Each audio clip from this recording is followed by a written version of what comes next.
अखण्डमण्डलाकारव्याप्तं येन चराचरं तत्पदं दर्शितं येन तस्मै श्रीगुरुवे नमः।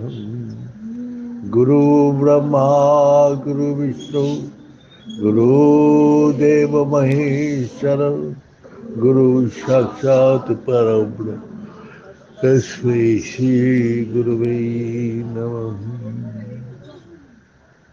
ओम ब्रह्ममयी महादेवी ज्ञान भक्ति प्रदायिनी नमस्ते ब्रह्मी योग विद्याये योग धर्म प्रसारिणी।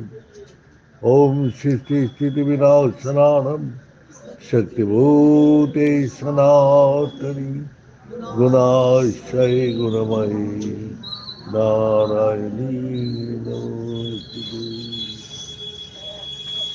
कर्पूरगौरं करुणावतारं संसारसारं भुजगेन्द्रहारं सदा वसन्तं हृदयारविन्दे भवां भवानी सहितं नमामि।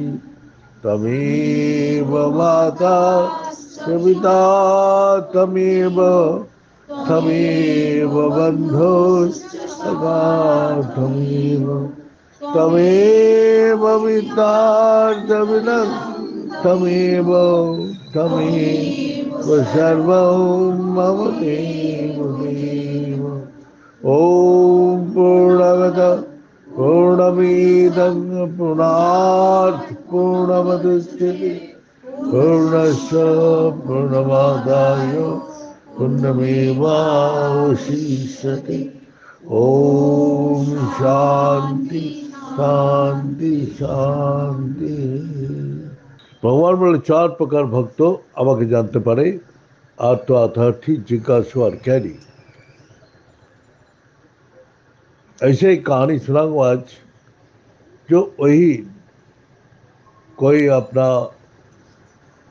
संसार का हजारों प्रकार विकार है और उस विकार को शांत करने के लिए जैसा हम लोग का भूख मिटाने के लिए भोजन करना जरूरी है। गुरुजी बोला भूख मिटाने के लिए खाने का नाम किताब में पढ़ लो, क्या भूख मिट जाएगा? ना खाने का नाम कोई सुनाते तो भूख मिटेगा। तुम खाने का नाम खुद ले रहे तो तुम्हारा भूख चला जाएगा। तुम खाना देख रहे जो होटल में बना के रखा है, क्या देखने से भूख मिट जाएगा? तो भूख कैसे मिटेगा? खुद खाना पड़ेगा। खुद खाने से ही भूख मिटता है। इसी प्रकार हमारा अंदर जो विकार है, इस विकार को जैसे हम भूख मिटाने के लिए एक बीमारी है, इसको भोजन देते ही ये शांत हो जाता है।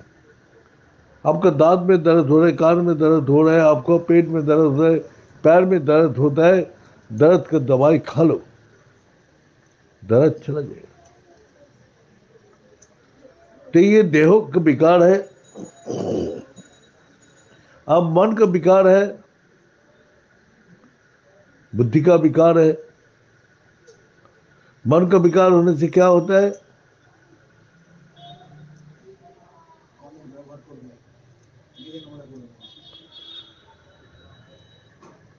मन का विकार होने से क्या होता है? डिप्रेशन और पागलपन।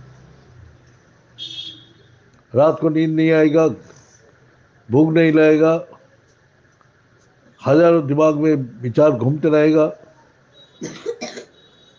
वो कहाँ है, क्या, कहाँ जा रहे, कुछ भी पता नहीं। तो मन का विकार को अब मिटाने के लिए कहाँ जाते? डॉक्टर को पास जाते।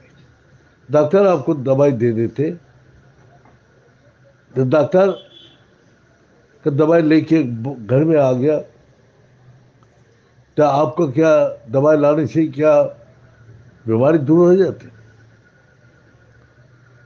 नियम से दवाई खाना पड़ेगा, तभी बीमार से मुक्त हो जाएंगे।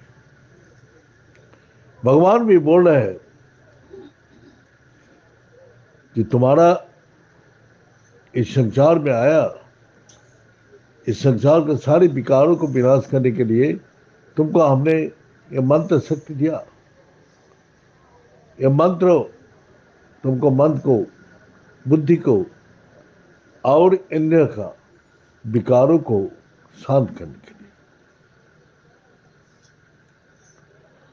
तो आप मंत्र नहीं करेंगे तो आपको मन, बुद्धि, देह का विकार कैसे दूर होगा?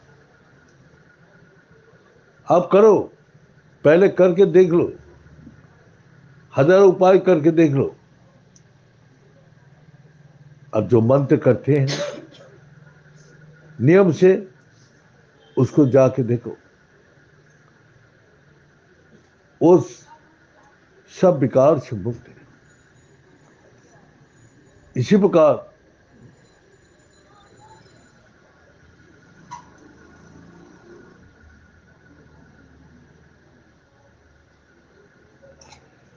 एक डॉक्टर अमेरिका हार्वर्ड का,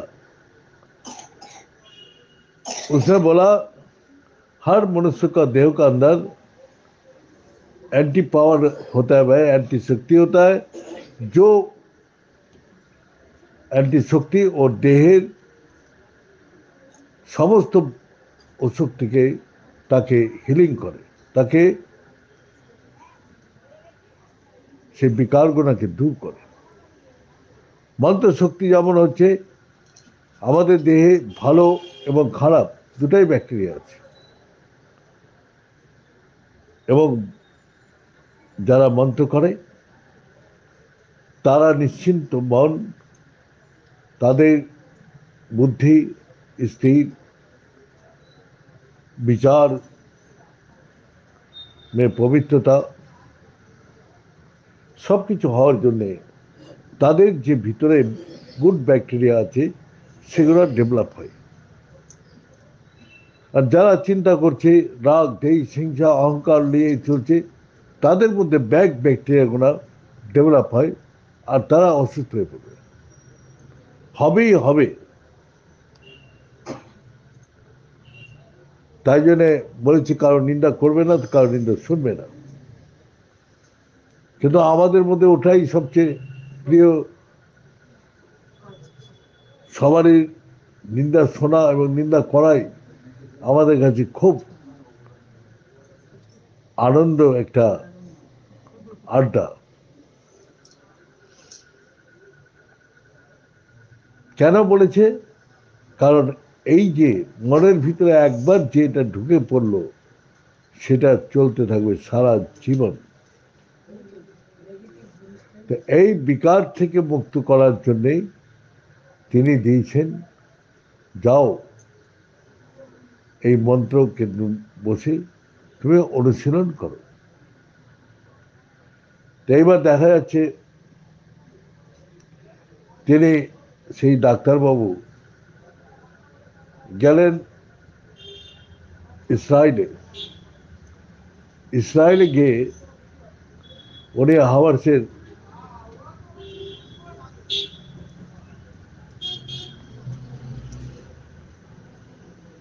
তিনি ব্রেনের ডাক্তার ছিলেন, এবং ব্রেনে একটা ব্যাকটেরিয়া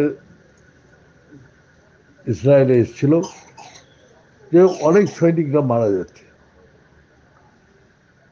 সেই ব্যাকটেরিয়াটা ব্রেনে অ্যাটাক করছে আর মরে যাচ্ছে। যেহেতু তিনি ছিলেন, তিনি গেলেন এবং ওখানে সমস্ত অসুখকে ঠিক করলেন। যখন আমেরিকায় তিনি ফিরে এলেন, তখন তিনিও অসুস্থ হয়ে পড়লেন, এবং আমেরিকার সমস্ত ডাক্তার, তার বাবা, যতজন ছিল সবাই তার চিকিৎসার জন্য নেই। কিন্তু তারা বলল যেহেতু কমাতে চলে গেছে, 7 দিনের মধ্যে যদি সে ফের না আসে, তাহলে আমরা মৃত ঘোষণা করে তাকে তার কবর দেবে।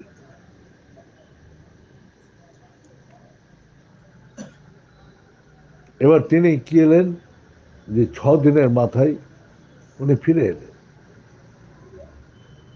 এবার ফিরে আসার পরে তার ওই যে কমাতে থাকার সময় তার যে অনুভূতি, সেই অনুভূতিটা এবার তিনি লিখতে শুরু করলেন আর বলতে শুরু করলেন। বলছে মানুষের ওষুধের কোনো দরকার নেই। বলছে আমি এই পৃথিবীর মধ্যে একটাই শব্দকে শুনতে পেয়েছি, তিনি তো আমেরিকান, কিন্তু জানি না।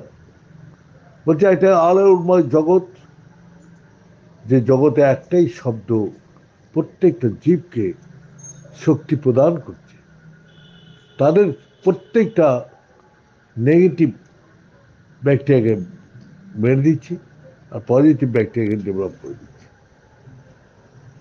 সেটা কি শব্দ? ওমকার।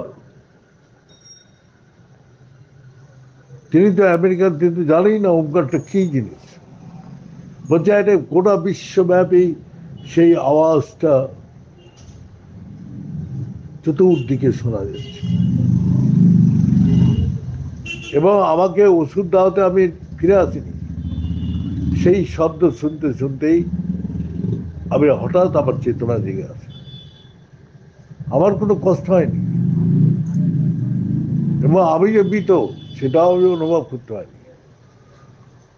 আমার হাত পা সব কাজ করছে না সেখানেও নেই। আমাদের বলছে শাস্ত্রে যে দেহটায় আমাদের হাত পা চোখ কান তা নয়, আমাদের আত্মাও মধ্যে সব কোনাই শক্তি আছে। সেখানেও বলছি সর্বত পাড়ি পাদম সর্বত ক্ষীর শির মুখম। আমার সব জায়গায় পা, সব জায়গায় হাত, সব জায়গায় চোখ, সব জায়গায় মুখ। আমার এই পার্থিব শরীরের কোনো দরকার নেই। আমি এই শরীর ছাড়াই যেখানে খুশি যেতে পারি। যাক, এগুলো তো আমাদের অনুভবের ব্যাপার। কিন্তু এই বিশ্বাস যে আমরা সেই মন্ত্র যে গুরুদেব দিয়ে যায় বা মহাপুরুষ এসে দিয়ে যায়, সেইটাই যদি আমরা বিশ্বাস এবং নিষ্ঠা সহকারে করতে পারি, তাহলে আমরাও জানবো যে আমাদেরও সেই শরীরের মধ্যে যত বিকারই থাকুক না কেন, সেই বিকার গোনাকে ধ্বংস করে দেবে। তো দেখা যাক, আমাদের পুরাণে, পদ্ম পুরাণে দেখতে হয় যে মার্কণ্ড ঋষির পিতা ঋষি ছিলেন, তার বাবা মা দুজনাই শিবের ভক্ত ছিলেন। তারা প্রতিদিন, তাদের একটাই অভাব, তাদের কোনো সন্তান ছিল না এবং তারা সন্তান লাভের জন্য আগে ডাক্তার কবিরা যেত না। সেটাই দেখাচ্ছে। এবং তারা ধ্যান পূজা জপের মাধ্যমে একদিন তারা শুনতে পেল যে তোর পুত্র লাভ হবে, কিন্তু মূর্খ পুত্র হলে 100 বছর আয়ু হবে, আর জ্ঞানী পুত্র হলে 12 বছর আয়ু হবে। কোনটা চাস? এবার তার পিতা এবার সমস্যায় পড়ে গেল যে 12 বছর একটা ছেলে আয়ু যদি আমি পাই, তো দেখতে একটু তো শেষ হয়ে যাবে। আর যদি মূর্খ পুত্র হয়, তাহলে আমাদের পাথরের মতো জ্বর ভরতে পড়ে থাকবে, কোনো কাজেই লাগবে না। তার বাবা বলল, প্রভু যদি দিতে হয় তা আমাদের জ্ঞানী পুত্র দেন। তিনি জ্ঞানী পুত্র চাইলেন। জ্ঞানী কে? যে ঈশ্বর ভক্ত, সেই রকম পুত্র চাইলেন। এই পার্থিব জগতের জ্ঞান দেওয়া বা অর্থ সম্পত্তির দ্বারা আমাদের দুঃখ কষ্ট জরা ব্যাধি ঘুচে না। আমাদের সেই জ্ঞান, যে জ্ঞান আমাদের শান্তি দেবে, সব চিন্তা ভয় থেকে মুক্ত করবে। এবার মার্কণ্ডেয় ঋষি তার দিব্য প্রকাশে তার মাতৃগর্ভে মার্কণ্ডেয় ঋষি জন্ম হয়। এবং প্রকাশটা কোথা থেকে এলো, কি হলো না হলো, কেউ কিচ্ছু জানে না। সে দেখতে পাচ্ছে একটা দিব্য প্রকাশ তার অন্তরে প্রবেশ করে। এরকম আমরা অনেক অনুভব করেছি, সেটা বলে আমি কাউকে বোঝাতে পারবো না। যারা করবে তারাই উপলব্ধি করতে পারবে।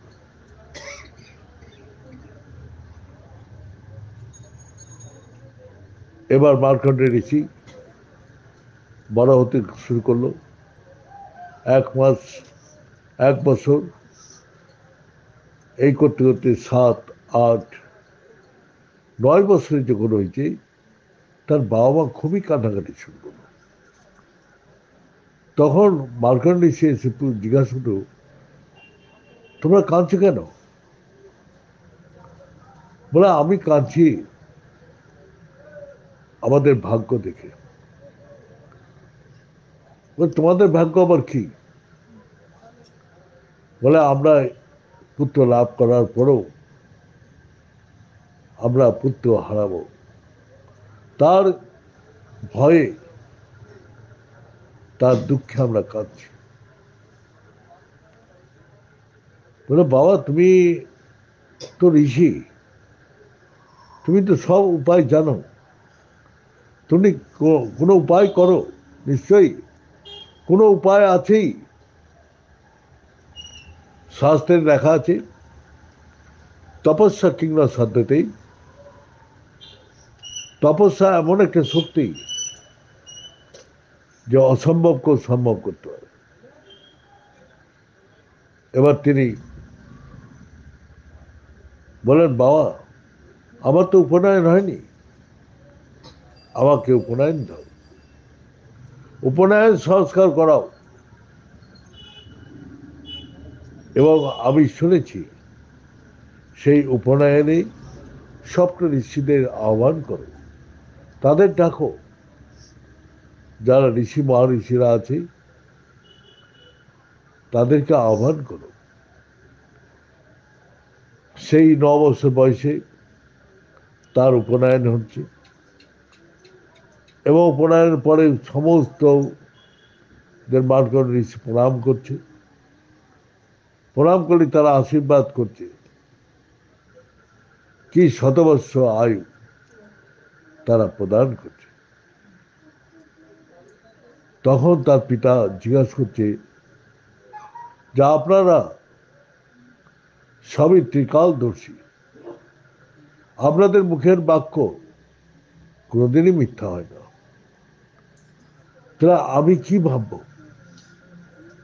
শিব ঠাকুর যে কথাটা বলে গেল সেটাই সত্য, আর আপনারা যেটা বলছেন সেটা সত্য। সমস্ত ঘটনাটা খুলে বলল। বলে, এটা ওনারই ইচ্ছা আছে, ওনারই ইচ্ছা, উনি এই লীলা আমাদের মুখ দিয়ে শতবৎসর আয়ু ব্যয় করেছে।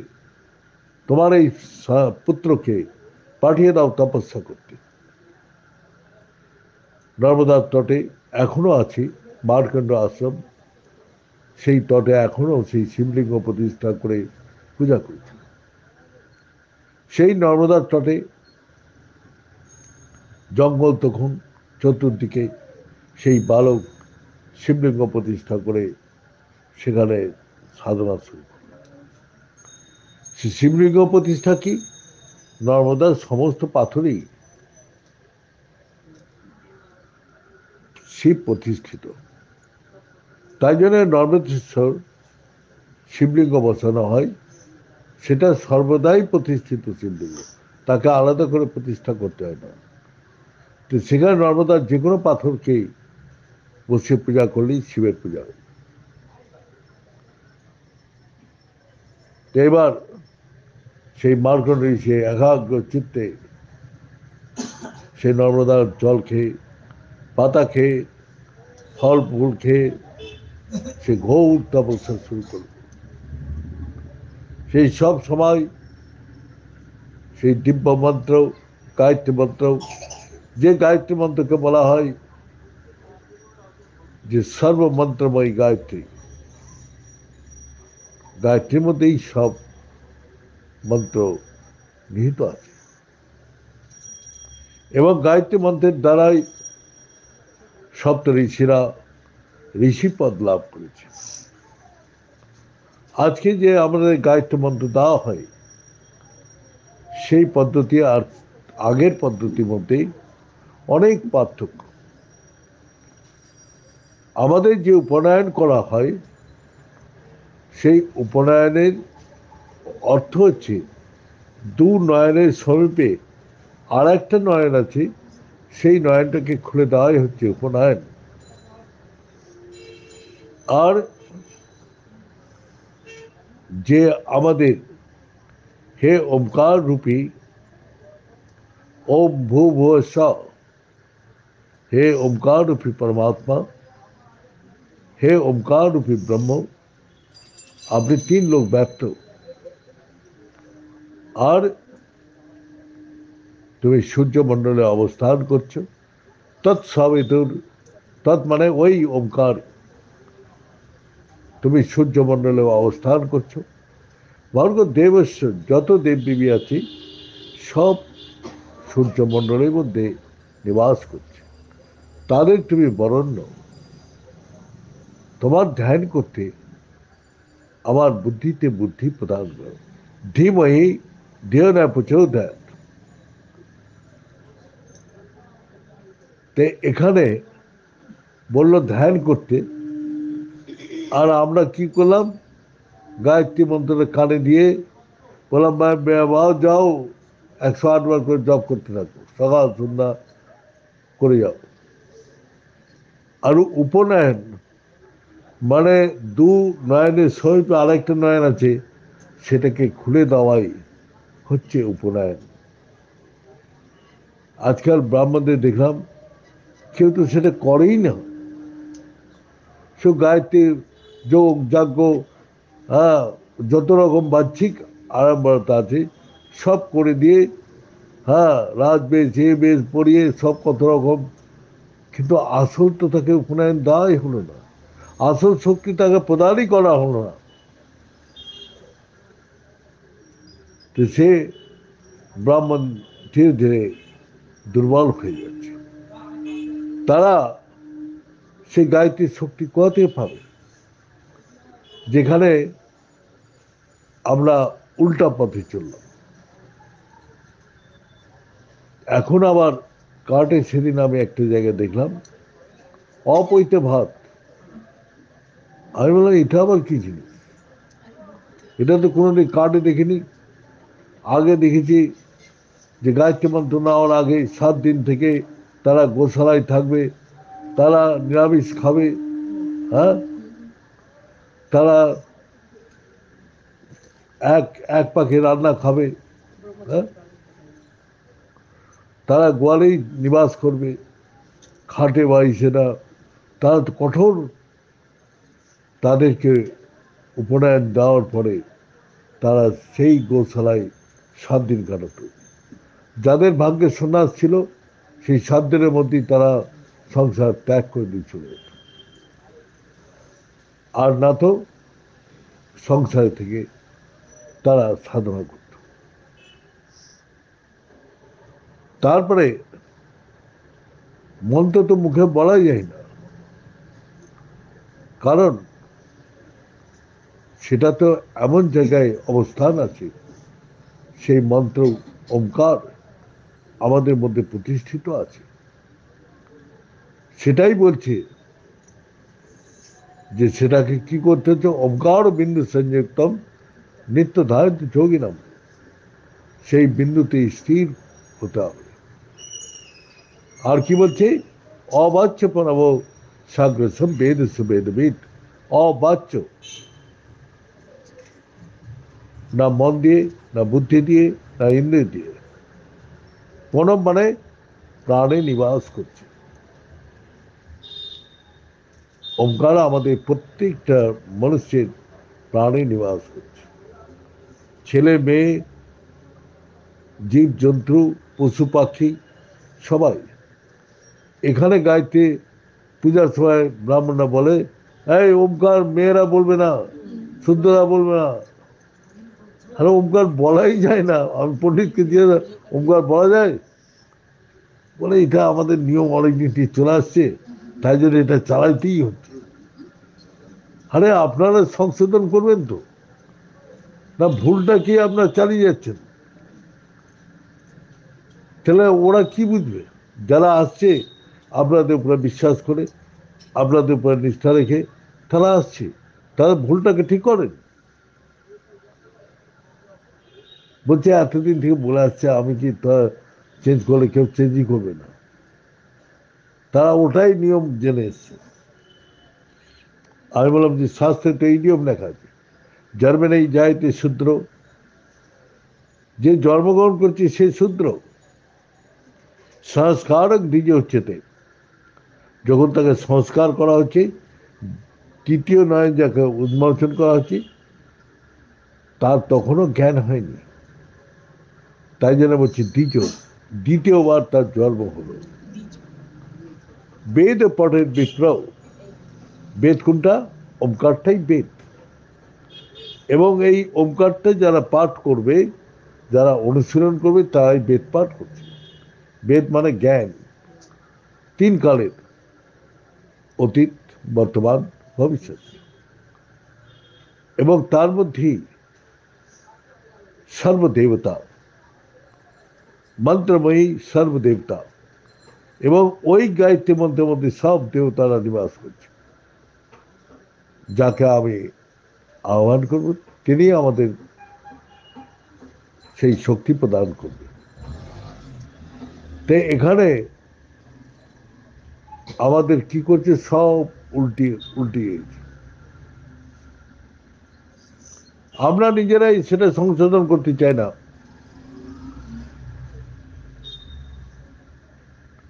এবং আমি যেহেতু ঋষিকেশ হরিদ্বারে থাকি, সেখানে সবাই শুনেছে শান্তিকুঞ্জ আছে। শান্তিকুঞ্জে আমাদের যাদের সঙ্গে পরিচয় আছে, দেখেছি যে তারা আবার হবন করছে, বাহ্যিক যজ্ঞে আহুতি দিচ্ছে সেই গায়ত্রী মন্ত্র বলে বলে।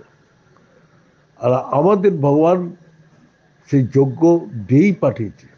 সহজ যজ্ঞ প্রজা সৃষ্টি প্রভাত প্রজাপতি, সহজ যজ্ঞ, যার সঙ্গে তুমি জন্মেছ। সেখানে কি করছে, প্রাণে জিব্বাতে অপানা, অপানে জিব্বাতে প্রাণা। তা আমাদের তো আহুতি চলছে অহরহ। আর তুমি বাইরের যজ্ঞ করলে প্রত্যাবায় বিদ্যতে, ভুল হলেই তোমাকে ফেরত আসতে হবে। আর এই প্রাণযজ্ঞ যারা করবে, প্রত্যাবায় নবিদ্যতে, ফিরে আসার কোনো চান্স নেই। কারণ ভগবানের যে নিয়মে সেই যজ্ঞ হচ্ছে, তাই জন্যে তার প্রকৃতির নিয়মে যদি হয়, সেখানে কোনো প্রত্যাবায় দোষ নেই। তো সেখানে মার্কণ্ড ঋষি সেই গায়ত্রী মন্ত্রকেই সে করতে করতে করতে হতেই স্থির হয়ে যাচ্ছে। স্থির কি হচ্ছে? চঞ্চলী জীব, স্থিরই শিব। শিব মানে হচ্ছে শক্তি। স্থির না হলে কোনো কাজই হয় না। যেমন আমার বাড়িতে বিয়ে হবে, তাই একটা দিন স্থির করতে হয়, স্থান কোথায় হবে সেটা স্থির করতে হয়, তবেই কাজ হবে। এবং আমাদের সময় স্থির করতে হবে।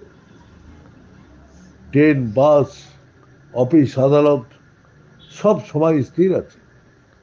সেই টাইমে স্কুল যাচ্ছে বাচ্চারা, সেই টাইমে অফিসে যাচ্ছে, সব আগে থেকে গোটা পৃথিবী এই স্থিরতার উপর দিয়ে চলছে। শিব মানে একটা শিবলিঙ্গ নয়, সেটা একটা চিহ্ন মাত্র। আপনি যদি জায়গা মাপতে যান, তো প্রথমে একটা স্থির করতে হবে একটা জায়গায়, তবেই বাকি জায়গাটা মাপা যায়। আমি কত কিলোমিটার আসছি, সেটা এই রাস্তাটা কত কিলোমিটার, একটা পয়েন্টে স্থির করে মাপো, সে বলে দেবে। তাই স্থির মানে হচ্ছে, তাহলে আমাদেরও মন, বুদ্ধি, ইন্দ্রিয় চঞ্চল। তাই জন্যে স্থির না হলে সেই শক্তি বা সেই কাজ হবে না। তা আপনার মন কি আপনার কন্ট্রোলে আছে, না বুদ্ধি আপনার কন্ট্রোলে আছে, না দেহ আপনার কন্ট্রোলে আছে? কোনটা আপনার কন্ট্রোলে আছে? আপনি দেহের বসে, আপনি মনের বসে, আপনি বুদ্ধির বসে। আপনাকে এই দেহ বলছে না ভাই আজকে কোমরে ব্যথা, আর খেয়ে দিয়ে শুয়ে পড়, কালকে ঠাকুরের নাম করবে। মন বলছে দূর আজকে মনটা বাজে, আর করতে ভালো লাগছে না, ছেড়ে দাও। বুদ্ধি বলে দূর এদের করলে কিছুই ভালো না, বেকার করছি। মানে আমাদের মন, বুদ্ধি, এই দেহ আমাদের কথাই চলবে না। তাকে তুমি বলো না ঠাকুরের নাম কর, সে করবেই না। ঠাকুরের নাম করতে করতে কোথায় চলে যাবে, তার বুদ্ধি বিচার করতে করতে কোথায় চলে যাবে। এই দেহ, মন, বুদ্ধি তার নিয়ন্ত্রণের মধ্যে নেই। তাই স্থির হবে কি করে? তাই জন্য আমাদের এত সমস্যা, এত কষ্ট, দুঃখ, জ্বালা, যন্ত্রণা, অভাব, সমস্ত বিকার। যারা স্থির করবে, সাধনা করবে, তারা 1 বছরের মধ্যে তাদের সমস্ত সমস্যার সমাধান হয়ে যাবে। কিন্তু করতে পারবে না, আমি তো বলছি। তারপরে বয়স যত হবে তত মন দুর্বল হবে, ইয়াং বয়সে করতে ইচ্ছা করবে না। আর যত বয়স পরিপক্ক হবে তখন মন কমজোর, বুদ্ধি কমজোর। বুদ্ধি হাজার জায়গায় লেগে আছে, মন হাজার জায়গায় লেগে আছে, শরীরের অ্যাক্টিভিটিস অনেক দিকে ছড়িয়ে আছে। সে বয়স হলে করতেই পারবে না। আমি তো বলছি তো করুক না কেন। যদি বলে যে 7 দিন এখানে এসে সাধনা করো, বাড়ি ঘর ছেড়ে দিয়ে এসে করো, পারবে না। এটা ইয়াং এজে যারা আছে তারাই একমাত্র পারবে, তাছাড়া পারবে না। যারা সংসার গৃহস্থের মধ্যে চলে গেছে তা পারবে না। যারা দৃঢ় চেতা, তাই জন্য ভগবান গীতাতে অর্জুনকে বলছেন তেইসব তত্ত্বগত পাপম জানানম পুণ্য কর্মণম তেই দ্বন্দ্বর মোহ নির্মুক্তা ভজন্ত মা দৃঢ়ব্রত। যে দ্বন্দ্ব এবং মোহ থেকে যে মুক্ত হতে পেরেছি, সেই আমাকে দৃঢ় রূপে ভজনা করতে হবে, না তো পারবেই না। এবার তাই জন্য 9 বৎসরের সেই 9 থেকে 12 বৎসর দেখাচ্ছে যে সেই মার্কণ্ড ঋষি কষ্ট, দুঃখ, জ্বালা, যন্ত্রণা, সে নিরন্তর সব চিন্তা ভয় থেকে নিজেকে মুক্ত করে নিরন্তর সেই শিবের ধ্যানে স্থির। এবার যখন 12 বৎসর পূর্ণ হয়েছে, তখন সেই যমদূত এসছে। যমদূত ফিরে ফিরে চলে গেল। যমরাজকে বলল যে আপনি তো বলেছেন যেখানে শিব ভক্ত শিবের অর্চনা করছে সেখানে কোনোদিনই যাবে না। আপনি বারবার করে নিষেধ করেছেন, সে তো শিব ভক্ত, সে তো শিবের অর্চনা করছে। যমদূতকে ফিরে আসতে দেখে তাকে বর্ষনাথ করে যমরাজই বলল অহংকার বশত, চলো আমি যাব। যেই মৃত্যু পাশ ফেলেছে, মার্কণ্ড ঋষি বুঝতে পেরেছে তখন শিবলিঙ্গকে ধরেছে, আমাকে রক্ষা করো, আমাকে ত্রাণ করো। এইবার সেই শিবলিঙ্গের মধ্যেই শিব ঠাকুর প্রকট হলেন। প্রকট হয়ে যমরাজকে বলল, যাও, তুই কেন এসেছিস? তোকে তো আমি 1000বার বলেছি, আমার ভক্ত যেদিকে থাকবে, যেদিকে রুদ্রাক্ষ পড়ে থাকবে, যে ভস্মধারী, ভস্ম ধারণ করবে, তাদেরকে কোনোদিনই স্পর্শ করবে না। কেন এসেছিস? ক্রুদ্ধ হয়ে ত্রিশূল দিয়ে বধ করে দেবে। এবার মার্কণ্ডকে কোলে উঠে তার তপস্যায় খুশি হয়ে তাকে বলল, কি চাস বল। বলে, আমার বাবা মার দুঃখকে আপনি দূর করেন। বাবা মার দুঃখকে দূর করেন, নিজের কথা বলছে না, বাবা মার দুঃখকে দূর করেন। তখন শিব ঠাকুর প্রসন্ন হয়ে বললেন, যাও, তোমার যে আয়ু কম ছিল 12 বছর, সেটা পূর্ণ হয়ে গেছে। আজ আমি বরদান দিচ্ছি তোমাকে, তোমার সপ্তকল্প আয়ু হবে। আর কি চাও? বলছে, এই কাহিনী যে শুনবে, যে বলবে, তারাও যাতে এরকম ফল লাভ করে, সেটাও তথাস্তু। আর কি চাও? আমার জীবনটা সব সময় তপস্যায় রত থেকে আমি পরহিতকারে কাজ করতে চাই, আমি পরের কল্যাণের জন্য কাজ করতে চাই। তো কি বলছে? পরোপকারী ধর্ম, আমি সেটাই করতে চাই। তথাস্তু বলে চলে গেল। যমরাজজি কে সমস্ত দেবতারা এলেন, বলে, প্রভু, যমরাজজি হচ্ছে ধর্মরাজ, যিনি ন্যায় অন্যায়কে সাজা দেয়, অন্যায়কারীকে সাজা দেয়, আর ন্যায়কারীকে সে উদ্ধার করে।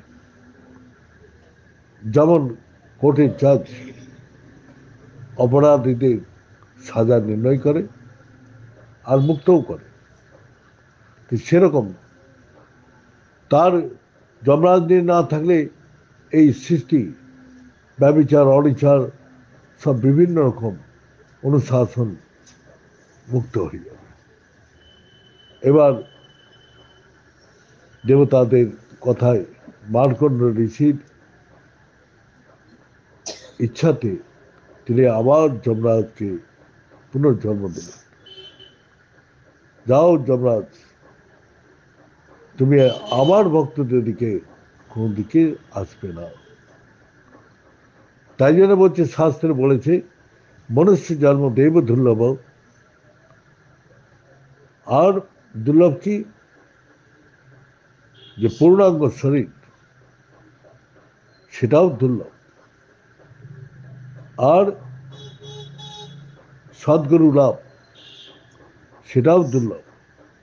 ভারতখণ্ডে জন্মও দুর্লভ, আর শিবে ভক্তি সুদুর্লভা। মানে সব কিছু এক জায়গায় নিয়ে আসা, অবেদ দর্শনম জ্ঞানম, সব দেবদেবীকে একটার মধ্যে দেখা। বাসুদেব সর্বমেতি, সব মহাত্মা সুদুর্লভা। যে আমি তোমার মধ্যে আছি, আমার মধ্যে সারা জগৎ, ভগবান বলছে, আর সারা জগতের মধ্যে আমি, দ্বিতীয় আর কিচ্ছু নেই। তো সে তো এই জ্ঞান যতক্ষণ না হবে, ততক্ষণ সে স্থির হতে পারবে না। বিচার সব থেকে ঊর্ধ্বে যেতে হবে। আমাদের গুরুদেব বলতেন যে গাছের গোড়াতে জল দিলে গাছের সব জায়গায় চলে যায়, সব ডাইনি পাতা, ফুল ফল, সব জায়গায় এই জল পৌঁছে যায়। সেহেতু তুমি যাকে ধরবে, তার মাধ্যমেই তুমি সব দেবদেবীদের প্রসন্ন করতে পারবে। তা আমাদের বলছি, মার্কণ্ড ঋষি লাস্টে বলে গেলেন যে তপস্যা কিংবা সাধ্যতেই তুমি যদি চতুর্দিক থেকে মনে ঘটে একটা জায়গায় স্থির করতে পারো, একাগ্র পরন্তপ,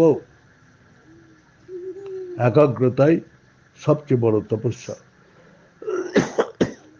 তা আমাদের ভ্রকুটির মধ্যে সেই শক্তি আছে যে আমাদের দু নয়নের মাঝখানে যার একটা নয়ন আছে, সেটাই আমাদের দিব্য নয়ন, সেটাই আমাদের জ্ঞান, সেটাই দিব্য শক্তি, দিব্য জ্ঞান, দিব্য আনন্দ, এবং তার থেকে ইর্তিকালদর্শী হয়ে আমাদের ঋষিরা এই সংসারকে সেটা প্রমাণ করে দিয়ে গেছে। তা আমারও কথা, যারা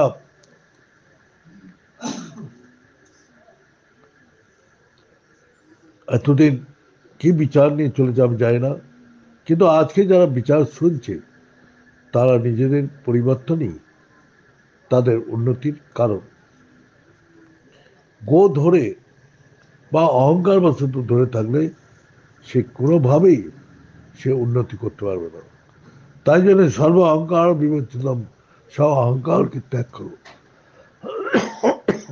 ভুলটা সংশোধন করো, যেই সময় তুমি পাবে সেই সময় তুমি সংশোধন করো।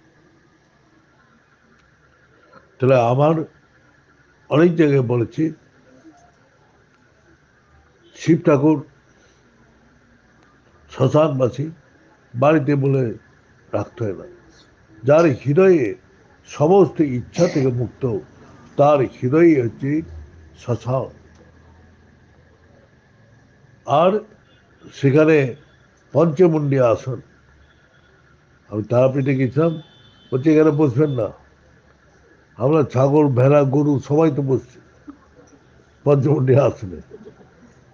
তা মানুষ বলতে কি, বাচ্চারা কোলে আছে, কোন সময় বাচ্চারা ওই পঞ্চমুণ্ডী আসনে বসে গেল, সেখানে পেশাব পায়খানা করে নিচ্ছে না, কই কিছু তো হচ্ছে না। লোককে একটা সম্মানের জন্য ভয় দেখে রেখে, সেরকম আমাদের ধর্ম এটা থেকে এটা করবে, এটাও তোমার ক্ষতি হয়ে যাবে, সবসময় ক্ষতিরই কথা বলে আছে। আর এটা ছোঁয়াছুঁই হয়ে গেল, এটা তোমার ক্ষতি হয়ে যাবে। ভগবান কি সবার যে কল্যাণ চাই, হ্যাঁ, সে আবার ক্ষতি কি হবে? যার মূর্তিটাই কল্যাণ কারণ, সে আবার ক্ষতি কি হবে? কারণ যারা ভগবান কোথায়, সবার এই হৃদয়ে, তাই এই দেহের মধ্যে তিনি নিবাস করছেন, তাই দেহের মধ্যে মলমূত্র সব কিছুই রয়েছে। যতক্ষণ সে আত্মা আছে ততক্ষণ এই দেহটা পবিত্র, যেই বেরিয়ে চলে যাবে এই দেহটা আর কোনোদিনই পবিত্র হবে। তাই জন্য গীতাতে ভগবান অর্জুনকে বলছে, অর্জুন পবিত্র মেমা মম তমাম, যেই আত্মার জ্ঞান হয়ে যাবে তুমি চিরকালের জন্য পবিত্র হয়ে যাবে, আর কোনোদিনই তোমাকে অপবিত্র স্পর্শ করতে হবে। তা আমাদের সমস্ত সংস্কার, মনের ভিতরে বুদ্ধির ভিতরে বা আচার আচরণের মধ্যে যা ভুল ত্রুটি থাকে, তা আমাদেরকে সংশোধন করে আমাদের দৃঢ়ভাবে এগিয়ে যেতে হবে। তবে আমাদের ভিতরে যত রকম বিকার আছে সেই বিকারগুলো দূর করে আমরা শান্তিতে সুখে আনন্দে দিন কাটাব। এই বলে আজকে এখানেই শেষ করছি। ওম পূর্ণমদ পূর্ণমিদং পূর্ণাৎ পূর্ণমদুচ্যতে পূর্ণস্য পূর্ণমাদায় পূর্ণমেবাবশিষ্যতে। ओम शांति शांति।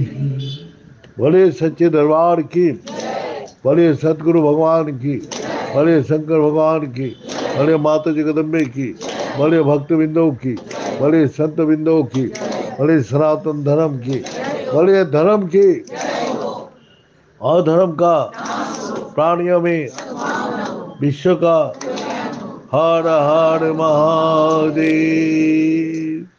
ओम पूर्णाय पूर्णरूपाय पूर्णानंद पदायने